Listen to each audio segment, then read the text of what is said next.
네, 안녕하세요. 세주TV의 김지현 세무사입니다. 최근에 정말 많은 뉴스에서 다뤄지고 있는 세금의 내용이 있습니다.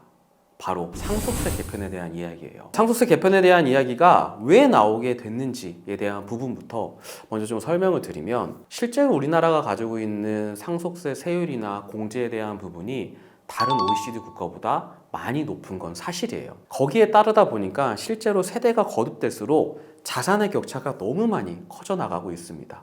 이러한 부분들이 실제 이 자산이 어떻게 우리 다음 세대로 이전될지에 대한 부분은 우리도 되게 많은 고민이지만 나라에서도 굉장히 많은 고민을 가지고 있다라고 생각을 하시면 좋을 것 같아요. 왜냐? 우리나라가 전 세계에서 5등으로 많이 이민을 가는 나라라는 거 혹시 알고 계셨나요? 전체 수 대비하면 정말 적은 편이긴 하지만 실제 우리나라 인구 대비하면 굉장히 많은 퍼센테이지를 가지고 있습니다. 외국으로 이민을 가는 사람들이 가지고 있는 가장 첫 번째 이유는 바로 세금 때문이라는 답변도 있습니다. 오늘 영상에서는 이러한 상속을 대비하기 위해서 꼭 챙기셔야 되는 10가지 체크 사항과 사전에 어떻게 좀 증여를 통해서 가져갈 수 있는 장점이 있는지 알아보도록 하겠습니다.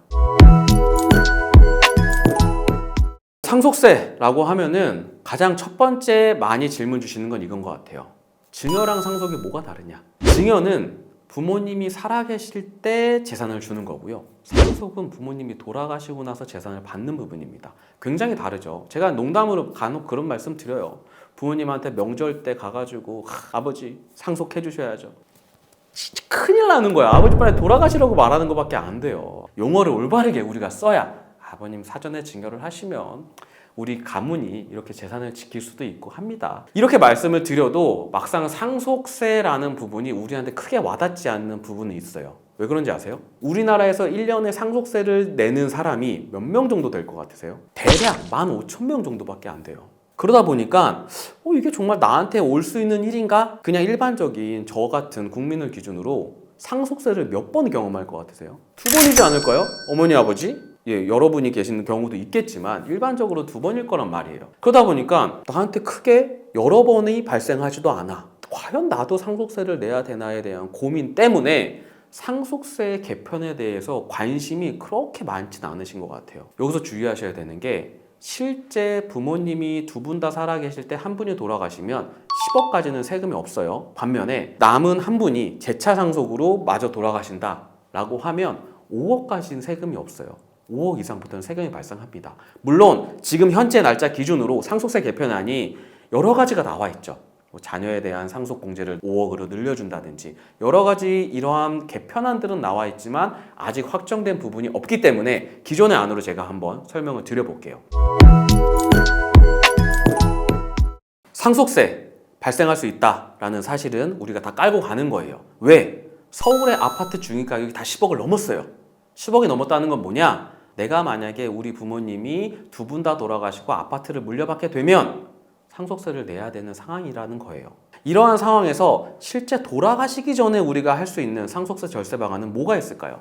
바로 사전증여입니다. 사전증여할 때도 굉장히 많은 분들이 고민하세요. 어떤 거냐? 도대체 뭘 먼저 줘야 돼? 내 자녀한테. 사전증여라는 걸 해야 되는 건 알겠어. 내가 미리 증여를 하면은 내가 나중에 죽었을 때 내 자녀한테 줄 자산을 미리 줄 수 있는 거잖아. 야, 사전증여가 좋은 건 알겠어. 근데 내가 가지고 있는 재산의 종류가 여러 개인데 도대체 뭘 줘야 되는 거야? 집을 줄까? 주식을 줄까? 아니면 뭐 다른 예금을 줘야 돼? 뭘 줘야 돼? 라는 부분이 있어요. 실제 우리가 상속세를 절세하기 위해서 가장 필요한 건 지금 시점에 저평가된 자산을 사전 증여하는 게 가장 중요합니다. 앞으로 저평가된 자산은 내가 증여를 하고 나서 가치가 상승이 된다면 증여받은 사람이 해당하는 수익을 가져갈 수 있기 때문인 거죠. 그렇기 때문에 실제 내가 동일한 금액으로 5억짜리 부동산을 줄 거냐, 5억짜리 현금을 줄 거냐 라고 하면 5억짜리 부동산을 주는 게 훨씬 더 어느 측면에서는 유리할 수 있다. 상속세 절세하는 측면에서는 유리할 수 있다 라는 부분 꼭 기억해 주시길 바라겠습니다. 그렇다면 상속이 발생하고 나서 우리가 체크해야 되는 포인트들은 뭐가 있을까요? 제가 아까 10억까지는 세금이 없고 5억까지는 세금이 없다라고 말씀을 드렸잖아요. 그래서 많은 분들이 내가 우리 부모님이 나한테 물려주신 집이 기준시가로 봤더니 3억 5천 정도 된다라고 해볼게요. 그러면 많은 분들이 나 상속세 신고 안 해도 되는 거 아니야? 라고 하고 상속세 신고를 안 하고 넘어갑니다. 문제가 발생할까요? 발생하지 않아요. 왜?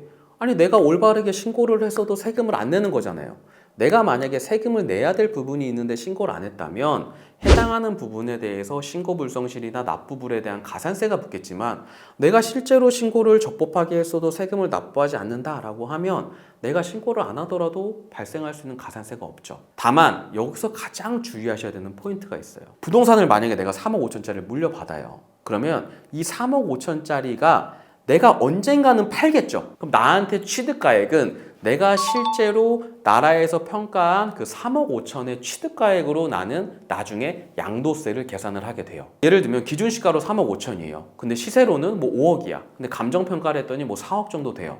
그렇다라고 하는 건 실제 내가 세금을 안 낼 수 있는 구간 혹은 내가 세금을 적게 낼 수 있는 구간 안에서는 이 물려받은 부동산의 가치를 최대한 올려놓는 게 향후의 양도세에 유리할까요? 안 유리할까요? 유리하겠죠. 왜? 결국 양도세는 양도 차익에 대해서 내가 판 가격에서 내가 산 가격, 내가 물려받은 가격을 차이가 난 금액을 기준으로 내야 되는 거기 때문에 그래요. 실제 상속재산을 평가하는 의사결정을 어떻게 하냐에 따라 향후에 내가 낼 세금이 변할 수가 있다는 거예요. 굉장히 주의하셔야 되는 부분이었습니다. 이 부분은 정말 많은 상속인 분들이 예상하지도 못한 부분이에요. 그래서 꼭 신경 쓰셔야 돼요. 상속이 발생했을 때. 바로 상속 추정이라고 하는 규정이 있습니다. 이게 뭐냐면 실제 우리 부모님이 통장 거래 내역 중에서 증빙이 없이 현금이 인출되거나 빠져나간 금액이 1년 내 2억, 2년 내 5억이 넘어가게 되면 해당하는 금액에 대해서 밝혀야 되는 의무가 상속인한테 있습니다. 우리 아버지 어머니의 통장 내역 다 알고 계세요? 최근에 저한테 상담이 온 분도 아버지가 돌아가셨는데 최근 5년 사이에 아버지 통장에서 한 7억이 빠져나간 거예요. 근데 그 돈이 어디로 갔는지는 모르신대요. 실제 받은 것도 없대요, 본인이. 근데 이제 상속세 조사가 들어와요. 이러한 경우들이 굉장히 많이 문제가 발생할 수 있어요. 부모님들께서 굉장히 중요하게 생각을 해주셔야 되는 부분이에요. 통장 거래 내역은 자녀분들이 어떻게 손댈 수가 없어요.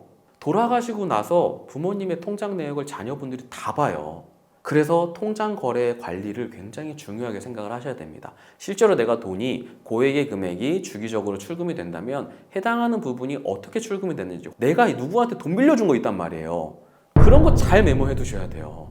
자녀분들이 못 찾아온다니까요, 그 돈을. 해당하는 부분 꼭 기억하셔서 상속 추정 규정에 해당이 돼서 괜히 추가로 세금을 안 낼 수 있는 방법들을 꼭 미리 준비하시길 바라겠습니다. 배우자가 살아있으면 10억까지는 세금을 안 낼 수 있다. 그게 왜 10억인지 아세요? 일반적으로 부모님의 한 분이 돌아가시게 되면 5억까지는 저희가 공제를 받을 수가 있습니다. 근데 배우자가 있으면 배우자 공제라는 걸 통해서 5억에서 30억까지 추가 공제가 가능해요.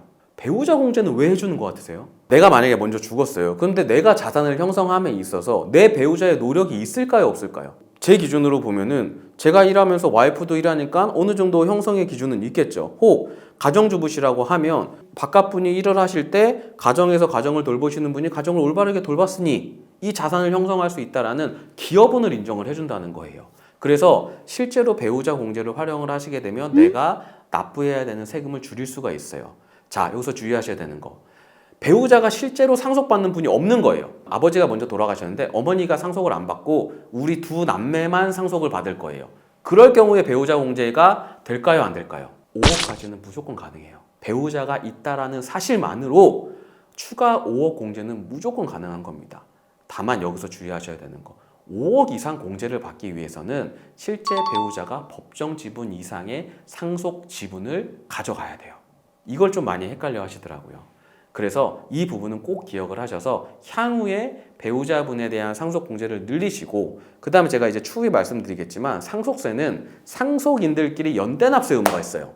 연대납세 의무란 뭐냐면 우리 다 같이 이 세금 내야 되는 거예요. 근데 엠빵이 아니어도 돼요. 부모님이 예를 들면 나는 이제 우리 자녀들이 돈을 더 많이 가져가는 게 좋으니까 엄마가 먼저 다 낼게.